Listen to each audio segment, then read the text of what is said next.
discuss the raster file types JPEG, GIF, TIFF, PNG, and BMP, or Bitmap. What are they? They're types of encoded digital images. Picking which one to use can be important. It depends on your image and how you want to use it. A big reason for the wide variety of file types is the need for compression. Remember that a 1024 by 800 image in 24-bit color takes up about 3 megabytes.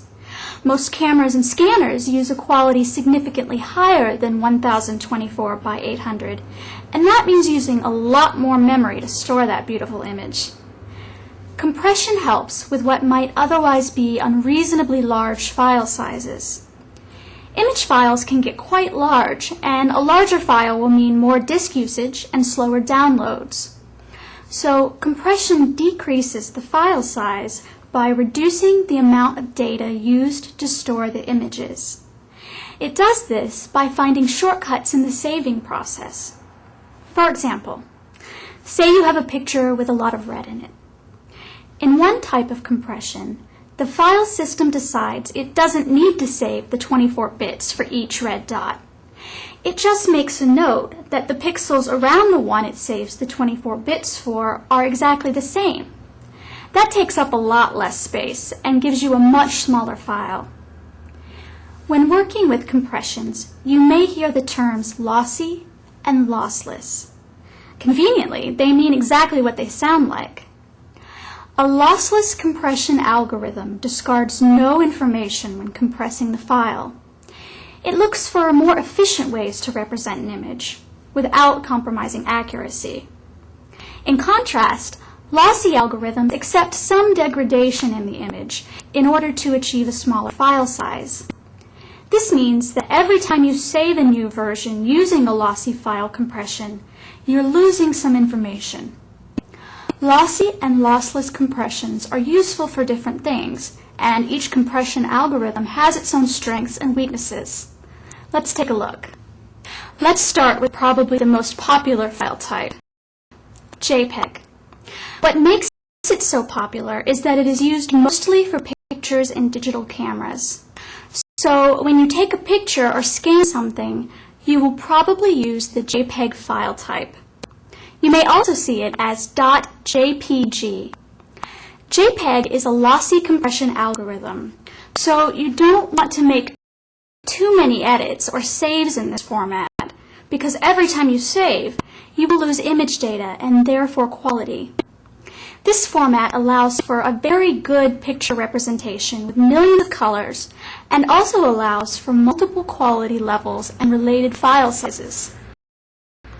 Even if you choose a fairly small file size, you can still get reasonable quality pictures from a JPEG file. For pictures, there is also a lossless compression file type called TIFF, which can be lossy, but is almost never used that way.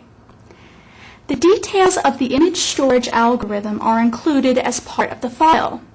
You may use it as your working output for image editing or design and not lose any data. That's important. Consequently, file sizes are quite big. Some cameras will support this file type as an option for their highest quality output. However, this is not a file type supported by web browsers. GIF is another popular file type you will find on the web. Banners, buttons, and other graphics that have uniform colors in larger blocks are usually GIFs. GIF compresses first by reducing the number of colors in an image to 256 or less, and then by replacing patterns of similar pixels by describing them. So instead of 20 red pixels in a row being stored, it would just store the instructions to make the next 20 pixels red.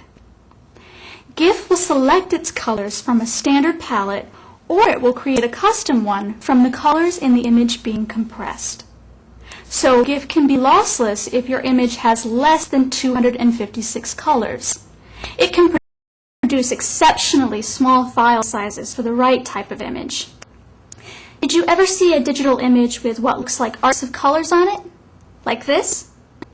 That's usually an example of a file with more than 256 colors compressed with GIF. To address GIF's shortcomings, a new compression was developed. Ping is also a lossless storage format supported by web browsers, but unlike GIF, it supports millions of colors. The compression is reversible, so the image quality can be recovered exactly as it was.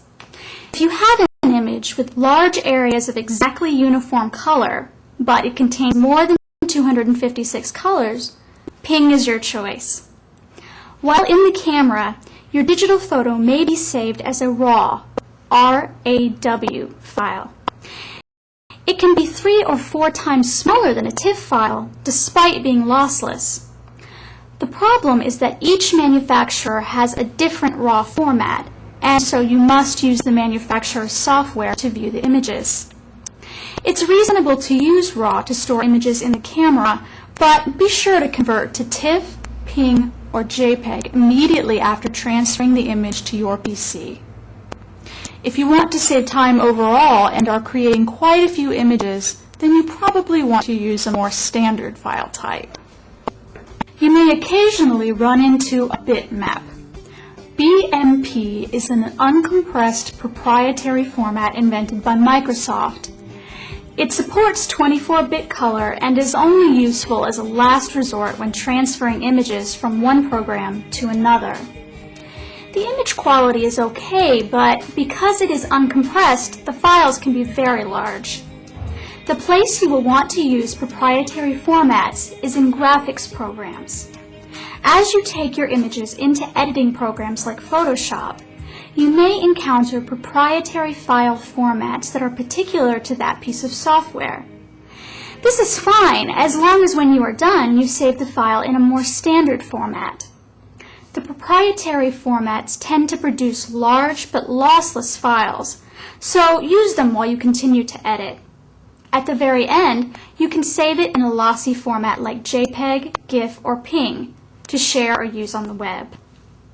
You can always keep a copy of that Photoshop file if you want to keep a good copy for editing another day. Currently, GIF and JPEG are the formats used for nearly all web images.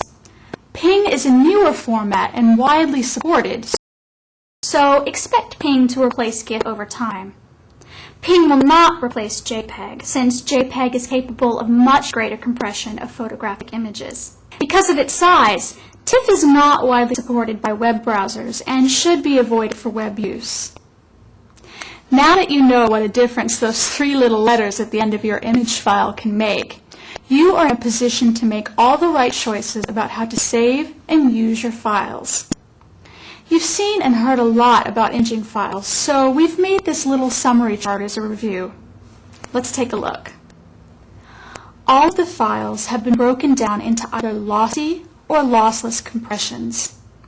As well, you can see the bottom row contains references to vector graphics. Those, of course, are lossless as they don't really get compressed. Take a look at GIF again. It is lossless for 256 colors or less. If you have more colors, then use Ping.